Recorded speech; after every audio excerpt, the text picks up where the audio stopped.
ఈ ఉగాది నుండి astrology plus law of attraction తో కొత్త జీవితాన్ని మొదలు పెట్టండి. వెంటనే జీకేఆర్ గురువు గారి పర్సనల్ అపాయింట్మెంట్ తీసుకోండి. అందరికీ నమస్కారం. నా పేరు మాధురి. ఈ నెల 29న అమావాస్య, దాంతోపాటు షడ్గ్రహ కూటమి, అలాగే సూర్యగ్రహణం, అలాగే శని మీనరాశిలోకి ప్రవేశించడం. మరి దీని ద్వారా ఏ రాసుల వారికి ఎలాంటి ప్రభావం రాబోతుంది, అలాగే బాగా లేనటువంటి రాసుల వారు ఎలాంటి జాగ్రత్తలు, ఎలాంటి పరిహారాలు తీసుకుంటే అంతా శుభసూచకంగా ఉంటుంది. దీనికి సంబంధించి మనకి కూలంకషంగా తెలియజేయడానికి మనతో పాటు ఉన్నారు ప్రముఖ జ్యోతిష్య పండితులు బ్రహ్మశ్రీ నందిబట్ల శ్రీహరి శర్మ గురువు గారు. నమస్కారం గురువు గారు. వాగర్థావివ సంపృక్తౌ వాగర్థ ప్రతిపత్తయే జగతః పితరౌ వందే పార్వతీ పరమేశ్వరౌ. సదాశివ సమారంభాం శంకరాచార్య మధ్యమాం అస్మదాచార్య పర్యంతం వందే గురు పరంపరాం. ఆదిత్యాయ చ సోమాయ మంగళాయ బుధాయ చ గురు శుక్ర శనిభ్యశ్చ రాహవే కేతవే నమః.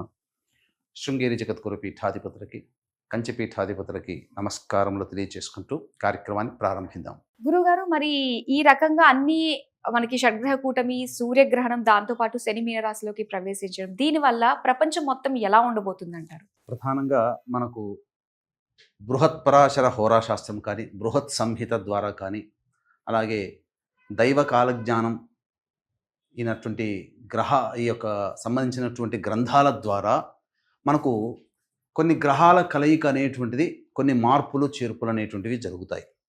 ముఖ్యంగా 2 గ్రహాల కలయిక, 3 గ్రహాల కలయిక, చాతుర్గ్రహ కూటమి, 4 గ్రహాల కలయిక, 5 గ్రహాల కలయిక, 6 గ్రహాలు, 7 గ్రహాలు, ఆఖరినది పెద్దదైనటువంటిది 8 గ్రహాల కలయిక. ఉదాహరణకి మీకు తెలియచేస్తాను. ప్రపంచాన్ని గడగడలాడించి నరరూప రాక్షసుడైనటువంటి Genghis Khan, Mongolia దేశస్థుడు. Genghis Khan జాతకంలో అష్టగ్రహ కూటమి ఉన్నప్పుడు జన్మించడం జరిగింది. తద్వారా ప్రపంచ వినాశనానికి ఒక కారణభూతుడయ్యాడు, రాజ్యదాహానికి. ఇక మనం గమనించుకున్నట్లయితే కొన్ని గ్రహ కూటములు అనేటువంటివి, కొన్ని పరిణామాలు అంతరిక్షంలో ఏర్పడుతున్నప్పుడు భూమి మీద కొన్ని విపత్తులు అనేటువంటివి కొన్ని ఏర్పడడానికి సంకేతము గ్రహ కూటములు అని చెప్పడం జరిగింది.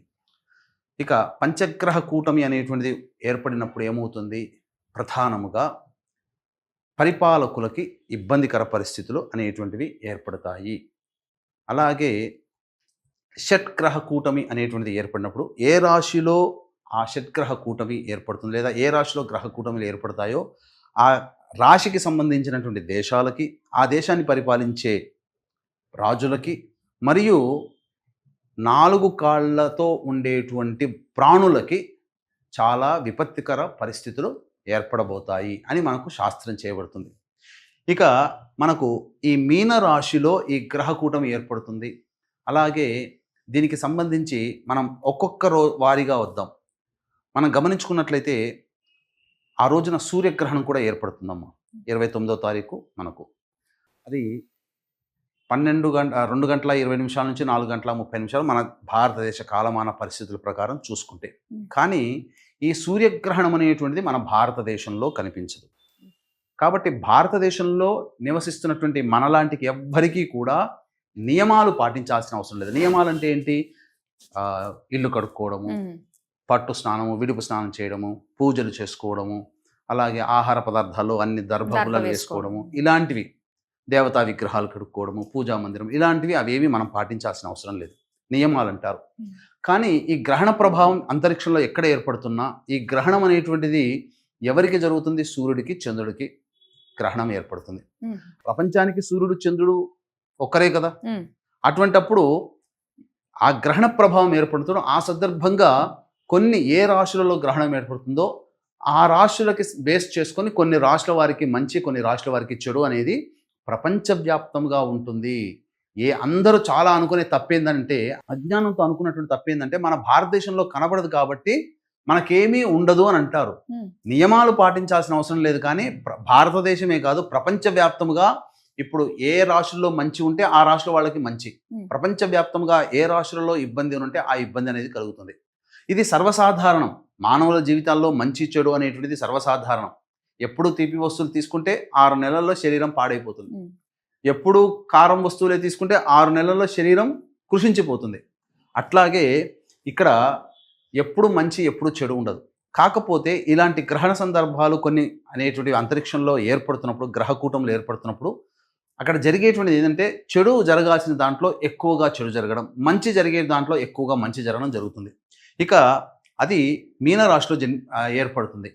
అయితే ఇక్కడ మనం గమనించాల్సింది ఏంటంటే ఈ మీనరాశిలో ఈ షడ్గ్రహ కూటమిలో రవిగ్రహం లేకుండా ఉంటే మహాదారుణమైనటువంటి పరిస్థితులను ఎదుర్కోవాల్సిన పరిస్థితి వచ్చేది. రవి అక్కడ ఉండడం సేఫ్. ఇక ప్రధానంగా మనకు శాస్త్రంలో ఏం చెప్పబడి ఉంది, ఏ రాశిలో గ్రహణం ఏర్పడుతుందో ఆ రాశినాథుడు నైసర్గిక శుభుడైతే ప్రమాద తీవ్రత తక్కువగా ఉంటుంది. అంటే ఈ శుభగ్రహాలు పాపగ్రహాలు నైసర్గిక శుభగ్రహము గురువు కాబట్టి ఇక్కడ తెలిసిపోతుంది రవి ఉన్నాడు, కొంత తగ్గుతుంది శాతం ప్రమాద తీవ్రత. అలాగే గురువు నైసర్గిక శుభుడు, ఆ శాతం కూడా కొంత తగ్గుతుంది. ఇక ముఖ్యంగా చూసుకుంటే ప్రధానంగా ఈ 6 గ్రహాలలో చంద్రుడు అస్తంగత దోషం చెంది ఉన్నాడు, బుధుడు వక్రీకరించి ఉన్నాడు, ఆల్రెడీ రాహు వక్రీగానే ఉంటాడు, శుక్రుడు అస్తంగత దోషం చెంది ఉన్నాడు. దీనివల్ల ఏమైపోతుంది, ప్రధానంగా కనబడడానికి 6 గ్రహాలే కానీ బుధుడు, రాహువు, శుక్రుడు, చంద్రుడు 4 గ్రహాల బలము తగ్గిపోయింది.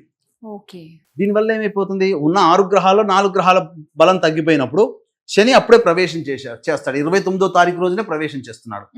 మళ్ళీ 31వ తారీఖు కల్లా చంద్రుడు అశ్విని నక్షత్రంలో ఉంటాడు. అంటే ఈ 30వ తారీఖు సాయంత్రానికే వచ్చేసేస్తాడు అశ్విని నక్షత్రంలో.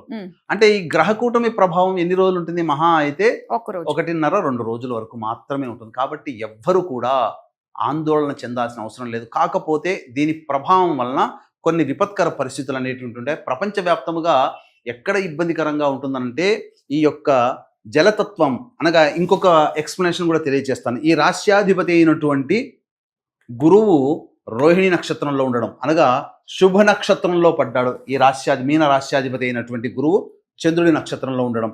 అలాగే కుజుడు ముఖ్యంగా చూసుకున్నట్లయితే కుజుడు గురు నక్షత్రంలో ఉండడం, అట్టి గురువు యొక్క రాశిలో ఈ యొక్క సంబంధించినటువంటి షడ్గ్రహ కూటమి సూర్యగ్రహణం ఏర్పడుతూ ఉండడం. అంతేకాకుండా ఇది జలతత్వాన్ని సూచిస్తుంది కాబట్టి కుజుడికి జలతత్వానికి సంబంధించినటువంటిది వాయుతత్వము, జలతత్వము, కుజుడు ఉండడం వల్ల అగ్నితత్వం.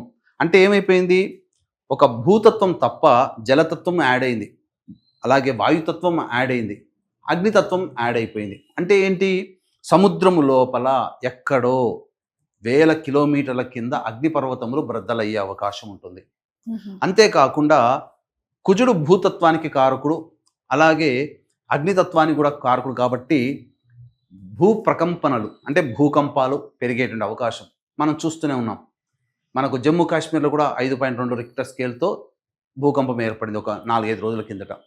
అంతేకాకుండా ఈ రాశిని సూచించేటువంటి దేశాలు America, Canada, Denmark, Mexico, Antarctica ocean సంబంధించినటువంటి దేశాలు.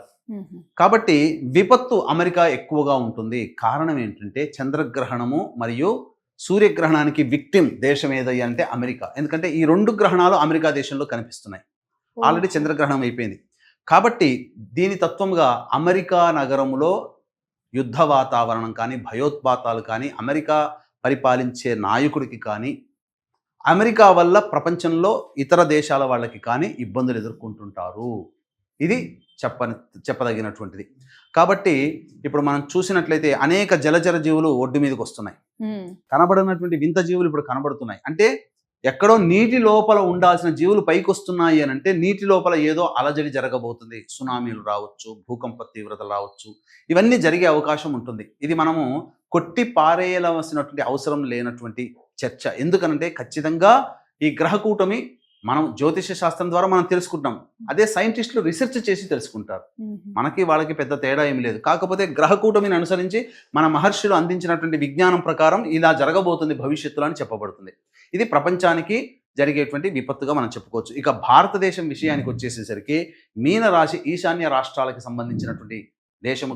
మన దేశంలో కొన్ని రాష్ట్రాలు ఉన్నాయి కాబట్టి అవేంటి, అస్సాం, మణిపూర్, మిజోరాం, వెస్ట్ బెంగాల్. ఈ యొక్క రాష్ట్రాలలో ఈ రాష్ట్రాన్ని పరిపాలించే నాయకులకు కానీ రాష్ట్రంలో ఉన్నటువంటి ప్రజలకు కానీ ఈ రాష్ట్రాల్లో కొంత విపత్కర పరిస్థితులు అనేటువంటివి ఉంటాయి, తీవ్రవాద సమస్యలు ఉంటాయి. ప్రధానంగా ఈ యొక్క శని మారడం చేత శని సామూహిక మారణాలకి కారకుడు అవుతాడు. అందుకని ఎక్కువగా బాంబ్ బ్లాస్ట్ జరిగినా, ఎక్కువగా భూకంపాలు జరిగినా, ఎక్కువగా సునామీ ప్రభావాలు వచ్చినా, ఎక్కువగా ప్రకృతి విపత్తులు అనేటువంటి జరిగినా అవన్నీ కూడా శనివారం నాడే ఎక్కువగా జరుగుతున్నటువంటి సంఘటనలు. కాబట్టి 29వ తారీఖు రోజున శనివారం అయింది. శని ఉత్తరాభాద్ర నక్షత్రంలోకి, పూర్వభాద్ర నక్షత్రంలోకి ప్రవేశం చేస్తున్నాడు. కాబట్టి ఈ సందర్భంగా ఉత్తరాభాద్ర నక్షత్రము శని నక్షత్రంలోనే గ్రహణం ఏర్పడుతుంది. ఇన్ని కారణాల వల్ల జాగ్రత్తలుగా ఉండాలి. అంటే ఏంటి? ప్రధానంగా దేవతా అనుగ్రహాన్ని పొందే ప్రయత్నం చేసుకుంటే చాలా మేలు జరుగుతుంది. ఇష్టదేవత ఆరాధన, అలాగే ప్రతి వాళ్ళు కూడా వీక్షించేటువంటి సుమన్ టీవీ ప్రేక్షకులు ప్రతి వాళ్ళు కూడా దేవతా అనుగ్రహాన్ని పొందే ప్రయత్నం చేయాలి.